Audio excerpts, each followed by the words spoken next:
Good morning, my friends, CX thought leaders and innovators. The world today is facing the most unprecedented shutdown that we could have ever dreamt of.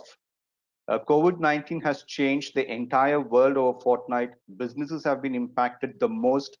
However, customer preferences and expectations haven't seen any changes at all. So organizations are challenged like never before in providing a seamless customer experience during these testing and challenging times. Experience created by organizations are the only USP that seems to stand out in favor of brands during these crisis situations. Now, as an individual who's passionate about customer experience, I felt this is the time for me to engage with like-minded people who are equally in love and have CX in their DNA and share the insights experience with the larger community.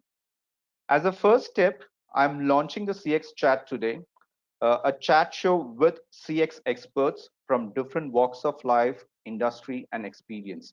And today, amongst us, we have Debashis Sarkar, founder and managing partner, Proliferator Advisory and Consulting. Debashis leads a consulting company dedicated to making organizations customer-centric and operationally excellent. His work has impacted various sectors such as financial services, consumer goods, foods, just to name a few. He's also been author of several books and more than 1,000 papers. He contributes regularly to the Economic Times, the Huffington Post, again to name a few. So it's a pleasure and honor to have Deb. Welcome on the show, Deb. You're the first guest that we are hosting in the show, so it's an honor to have you to be a part of this journey. Thanks, Sarfaraz. Thanks for having me. It's wonderful being here. The pleasure is mine. Pleasure is mine.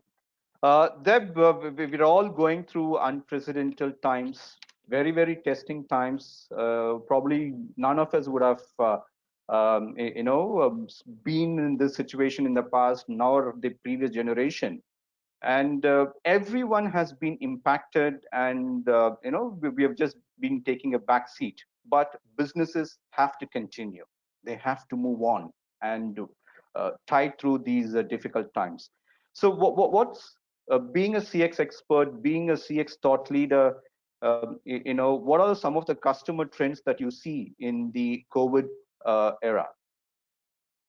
So thanks, Sarfaraz, for this question. So, as you rightly said, we are in a very different and difficult time at this moment, and because of the pandemic, one of the things that we see is change in customer behavior and expectations.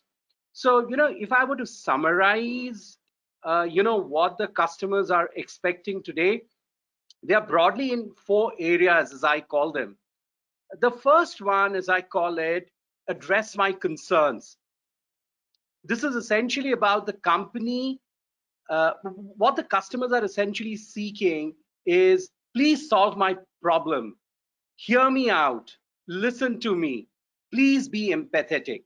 So, that's the first customer expectation that I see, consumers sharing globally.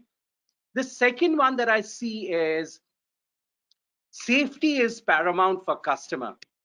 Today what the customers are seeking, irrespective of whatever product or service you're delivering, they want a safety first mindset. The third, very, very important, home is my world. What I mean by it is today the customer, in many countries we have lockdown, people are confined to homes, lots of things are happening at home. So what the customers are seeking, how can you support me at my home, at my place of work? So that's the third trend.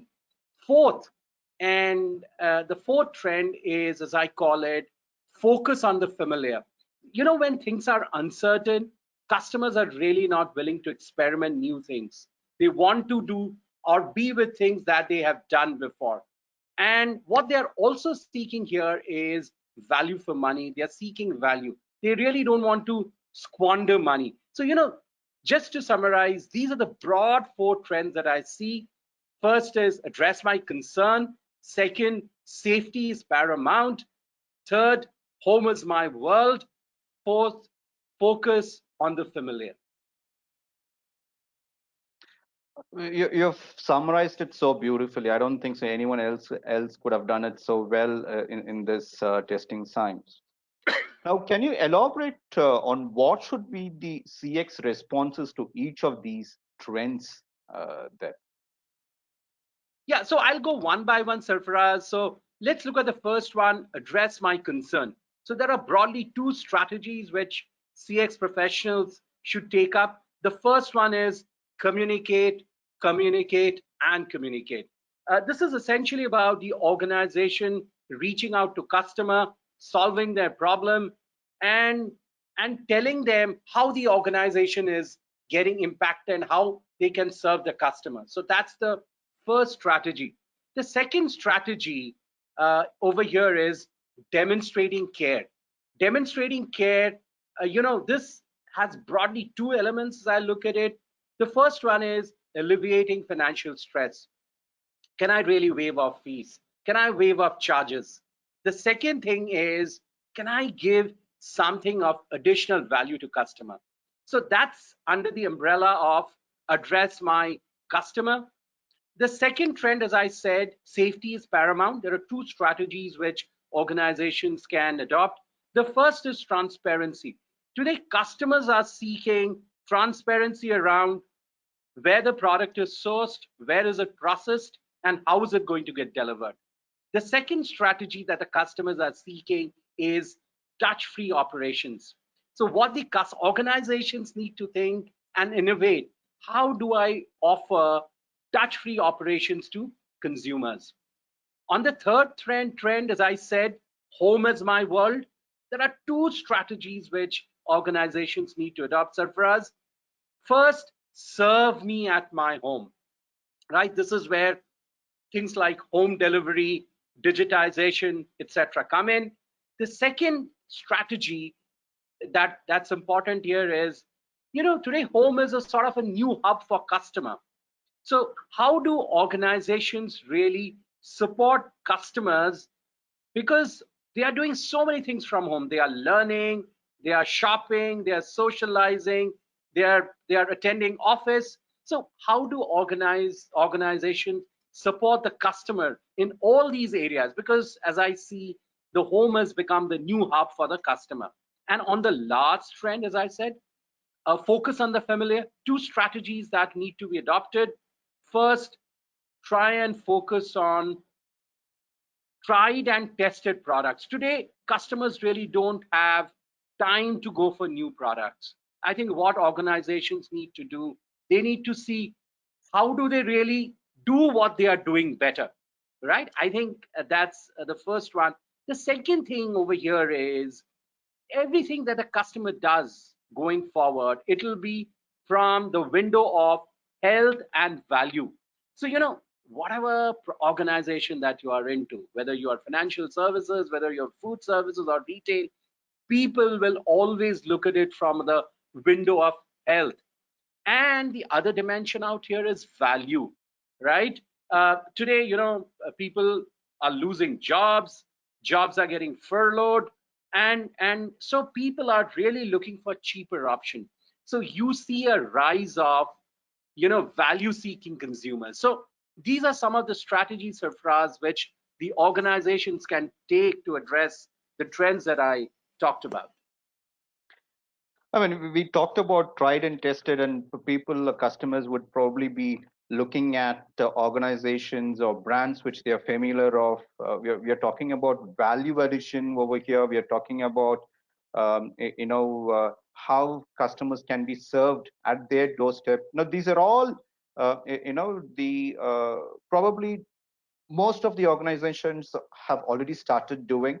But are these key strategies applicable to any organization irrespective of which geography they fall in or which region they fall in? What's your take on that, Deb? Of course, Sarfraz, I think that's an excellent observation. Many of the things which I spoke, organizations have started, right? And all that they need to do, they need to scale up. Second, if they are not doing what they are supposed to do, which I mentioned, they need to do it. On your Hmm. point, is it applicable to one geography? Not really. The solutions which were used in Wuhan, in February, March, today they are getting adopted globally. So this entire concept of contactless delivery, which was popularized in Wuhan, today is being worldwide. So I think these solutions are fairly, uh, can be used, or rather will be used across nations. So it's not really geography specific. Of course, you'll have to keep the consumer preference in mind when you adopt and recommend a solution, Sarfraz. Fair enough. Now, if we were to transfer these trends to, say, certain industries, be it retail, retail is one industry probably which we have been seeing has completely come to a standstill. All the retail sectors, be it the malls, the shopping malls, and everything has come to a standstill. So, how do you think custom experience or shopping experience would look in the upcoming days, the upcoming months, specifically be it the retail or be it the other sectors there? So let me really walk you through, how a retail shopping experience will look going forward, at least for the next couple of months till we don't have a vaccine. The first one is social distancing is going to be the center of a retail experience. So this would mean that when consumers enter the retail store, there will be a gap between two consumers, right? So already there are these circles which are being made. The other thing that you will see, which is already happening, there would always be a fixed number of consumers who will be allowed into the store, right? So that's the first one.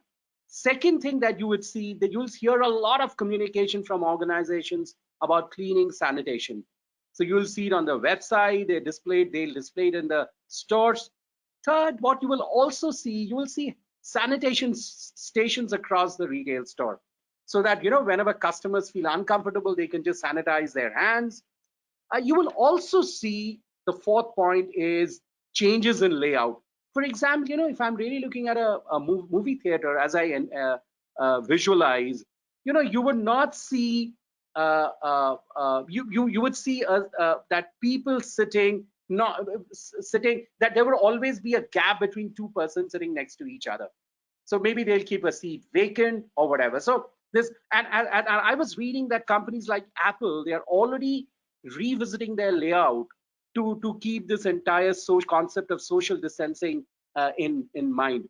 The fifth thing that I see, in certain in certain geographies, you may even see that the stores may not really open every day. They may open Hmm. alternate day because they want to spend one day cleaning, sanitizing the store, and reassuring the consumer about it. The sixth thing that you would see, Sarfaraz, contactless payment. I think we talked about it earlier. The seventh item, or the seventh trend that you would see as far as retail is concerned, pick up from store is going to be a norm. Either it could Hmm. be store, so it could be curbside delivery, or it could be the retail store delivering it to a small mom and pop store next door. But pickup is going to be the norm. The eighth trend, as far as retail is concerned, you'll see more order on e-commerce. The ninth trend would be that you'll see things like vegetables, etc., being pre-weighed, because finally retail stores would not want customers to spend a lot of time in the store. 10th, you will see large number of cashiers. Why large number of cashiers? Because you don't want customers to wait for long in the store. The payment counters. uh, the 11th trend, which again would be selective, you will see that customers being allowed to a store by appointment. This will typically happen to luxury chains.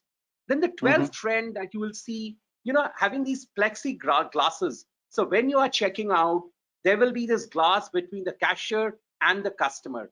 And the last two, which are again technology solution, investment heavy, you'll see more of these stores which are like Amazon Go, completely touchless. Hmm.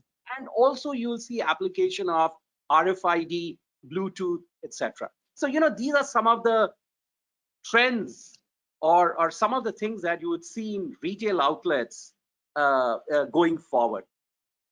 Now, the last point which you talked about was something which I would like to emphasize on, because you mentioned about technology. Now, technology is something which has really, really changed our life, for good and for bad. But then, how do you see what would be the, probably we're just talking about retail over here, but let's look at the other side of other industries as well. So, what's the kind of technologies that a telecom operator, or maybe a bank, or maybe an e-commerce company uh, should deploy to make more seamless and more integrated approach of CX, or delivering customer experience post COVID situations? Yeah, so Sarfaraz, you'll see adoption of many emerging technologies, and this is across sectors. So the first one is adoption of drones for delivery. Drones are already being used for medical supplies, food supplies, medicines. Companies like Amazon, UPS, Alphabet, they're Domino's. They are already experimenting it in China. I was there a couple of months back. Companies like JD.com, Voodoo Technologies are all using drones. So, you'll see increased usage of drones. So that's one tech, which is going to get popular. Of course, we have to address issues around regulation, which I believe now would get hastened. The second technology that you'll see being used is worker robots. So, robots being used for hand sanitizer, robots being used for checking temperature. For example, robots being used in a retail store to walk around the customer, or maybe to clean a store. So, the use of worker robots are going to increase. The third thing is 5G connectivity. As people start working from home, there'll be increased demand for bandwidth, right? You will see the hastened adoption of 5G technology. The fourth Hmm. one is facial recognition. Now, when we talk about facial recognition, people are really apprehensive because there are issues around privacy. But you will see facial recognition being used for things like temperature check.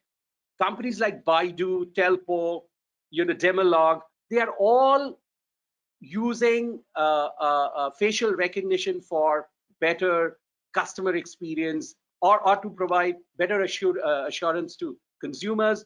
The fifth one is around the space of telemedicine, right? Because you will see customers not being able to meet the doctor. So, more application adoption of telemedicine. The sixth one is around voice technology. Today, Okay. customers are very sensitive about not touching, a surface. So you will see voice technology being used, more of voice technology being used, whether it's for asking questions, checking weather, seeking music, listening to music, or for ordering stuff. And last but not the least, as I look at it, is virtual reality. Virtual reality is going to be used for many things. We already see little adoption around the world, whether it's training, whether it's conferences. For example, HTC recently organized a global conference around virtual reality. So, my sense, these are some of the technologies which would see increased adoption, which will change and improve customer experience in the post-COVID world, Sarfraz. We just hope to see these sooner. We all hope and wish all these crises comes to a full stop overnight. It's testing times ahead. Before I end this CX chat, one last take. What would be your two piece of advice to all the CX innovators, the leaders, should probably follow your two cents to them, the CX innovators, the leaders worldwide?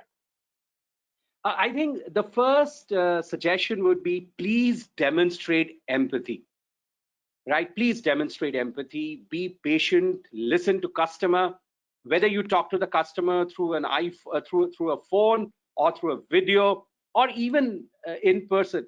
Please demonstrate empathy. The second suggestion would be, because companies are going to be stressed because of not performing as they are expected, there is going to be a lot of focus on efficiency.